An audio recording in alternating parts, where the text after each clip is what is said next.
you wanted to bring in your perspective for this story. So take it away. You got a story for the people. Thanks. Yeah, I mean, people have remarked, Bernie's was the compromise for a lot of people in this movement work. He was not, a perfect human being, perfect candidate by any means, nor were his policies. This is disappointing to people because it is a signal during, the height of this movement. So it is kind of a bucket of cold water. It's not Bernie throwing the bucket of cold water. These are words that he said during an interview. And he kind of gives a long-winded explanation. I call for the transformation of police departments. I wanted to read Bernie's key points from his criminal justice reform section. He wanted to end for-profit greed in our criminal justice system. He wanted to end for-profit prisons. He wanted to end cash bail. He wanted to end the profit-making of prison and jail communications. He has a big section on recidivism. Ensure due process. If you look at his policies, he is shooting to end the war on drugs, transform the way we police communities by ending the war on drugs by legalizing marijuana and expunging past convictions, treating children who interact with the justice system as children, reversing criminalization and addiction. Why I bring this up? A lot of the reasons, the police are taking a break in Bobby Rush's office and eating popcorn, not just to enable the racist right-wing narrative of just the West Side and South Side Chicago are uncontrollable and those people need the National Guards sent on them. It's also, yes, it's a racist culture they're perpetuating. It's also a lucrative one. Those cops were getting paid a lot of money to be hanging out, and they were putting their lives in danger. They might have been on overtime. It might have been on an extra shift. It might have been, stacks on stacks on stacks on stacks on stacks. Who pays for that? While we're talking about this scarcity mindset, why is there so much money for that? Well, a lot of that money comes directly from our military-industrial complex. It trickles all the way down. People are blowing up Libya and blowing up Syria, and they're constantly making bombs. They need to continue a culture of people that are going to go into that, and it goes all the way down to our police departments. Bernie Sanders sought a wonky way of ending that. Much in the way, Gunnar, remember Fear and Loathing work, Obama's main impetus for criminal justice reform was bringing marijuana, cannabis, to level 1 to level 2. That was it. The guy didn't have a whole lot of other tricks up his sleeves. And he waited till 2016 to really push his master stroke. And the DEA, who now gets to search your phone for a dime bag, if you were at a protest, was the ones that stopped them. Why? Because cannabis went from Schedule 1 to Schedule 2. Number one, DEA, they're really gone because anything they do, the FBI, ICE, and the NSA can do. And it will change law enforcement forever. Obama knew that what he was asking for was tiny, but really impactful. Schedule 1 to Schedule 2. Now what Biden wants to do. Why? Because green capitalism has caught up.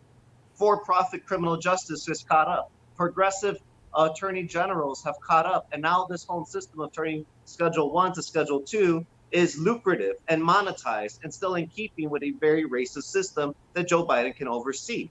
So I don't want to be an accelerationist, but dare I say, if we really want Bernie's policy that would deschedule cannabis altogether, legalize it, to attack the war on drugs that completely, which was his solution for police reform. Another, term of Trump, would move the window that far. Now, what Bernie is doing now, what I think he's doing now, I mean, he's taking the police's side. He's doing a lot of what Obama was doing was, I'm going to do everything the police want. I'm going to keep taking their side. I'm going to keep talking about their families and their stories and how much they put themselves in danger in the hope that I build up enough goodwill to actually pass some of these reforms. That was his role. That's what Bernie is doing now. But the police had their chance with Obama. We saw how hard the police pushed back towards any kind of reform to the point where progressive attorney generals became a thing that people actually accepted. Now, under Trump, they're doubling down on their politics. You see it in their union in their union elections. You see it in the way they conduct their reports in Louisville. You see it in the way that they're stoking the narrative at Fox News against any kind of mass movement of accountability. Bernie is again now just playing the role that he is meant to play as a bureaucrat. He's tempering, that doesn't mean that we follow his role. Again, I encourage people to keep pushing further past what Bernie is saying. But what I'm hoping that he's really trying to do here and trying to what at one point that I'm going to keep reminding people is to remind the police how much they could have worked with reformers, 10 years ago. Like, this problem is with the police and their culture and the way that they view their labor and their union, and their continuation is a huge problem. Of course, Bernie is taking a wonky bureaucratic approach to it, but it's a substantive one. And it is, Bernie was a mayor, he was a congressman, he's worked, he's a senator. I don't think he's at war with the police the way that this movement is, but I think that one of the reasons that this movement is at war with the police to the degree that it is because the system's ways of reforming it, which was the Bernie Sanders campaign, failed. And now the only logical response is what people are doing in Seattle, is what people are calling for across the country, which is defunding the police, abolishing the police. We've had it, with the degree that, police are running with impunity and killing citizens and making us live in terror, as our Congress people can provide us no relief amidst this great depression. One more point before I'm done. Just, Bernie's, and I kind of lost it. Like, police reform, if they wanted to continue their labor, they wanted to continue their unions, they should have gone with Bernie. A lot of the fear, I think, of the people that voted for Biden was that people like the police and their police adjacent people would not go for Bernie. Is why I think that we overly saw things with Biden, and I just had to, I couldn't try to carry this much water for Bernie without throwing him some shade.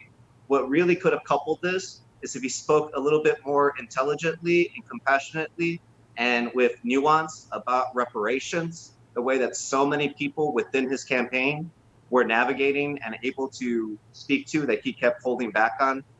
There's a lot of things that we could say that Bernie did wrong, but what he's saying now isn't outside of what he was saying before. It's just not in spirit with the way that his campaign was run, which just is disappointing to say the least, but still a workable tool to the movement. Right. Yeah, so I just want to say, I think that right now, I think those are all good points. That I think those, when Bernie was running, those were things that we agreed with, was its policing. But I also think that the status quo has changed, and if he has moved that window to the point, well, he should not now be on the other side of the window, slowing it down. So, like, right now, Bernie Sanders has all these reforms, but again, he has at this point no way to push them unless he somehow gets back into power by some event that happens with Biden or X, Y, or Z.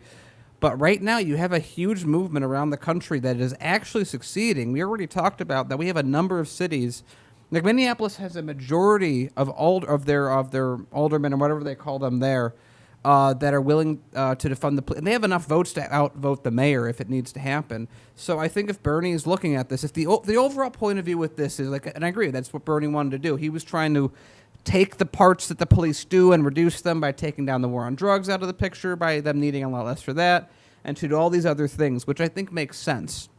But right now, we actually have momentum moving in this direction. And I think you're right that a lot of it is happening the way it is because Sanders' campaign failed or was attacked, or however you want to categorize that. But Bernie should now be following his own words that he said to us since 2016. He should be following the people that are currently leading, not defending the people who are making the same points as Republicans. Agreed. And like, if you want to just blast from the past here, like, I mean, there's Bernie getting arrested. Like, there's reason enough. Bernie should have reason enough to get involved. He should realize that it's like, hey, Bernie, maybe even if you think that we shouldn't defund the police and they need more funding, maybe now's not the right time to bring that up. Yeah, definitely. Bernie, feel the crowd, so not feel the burn, but feel the room,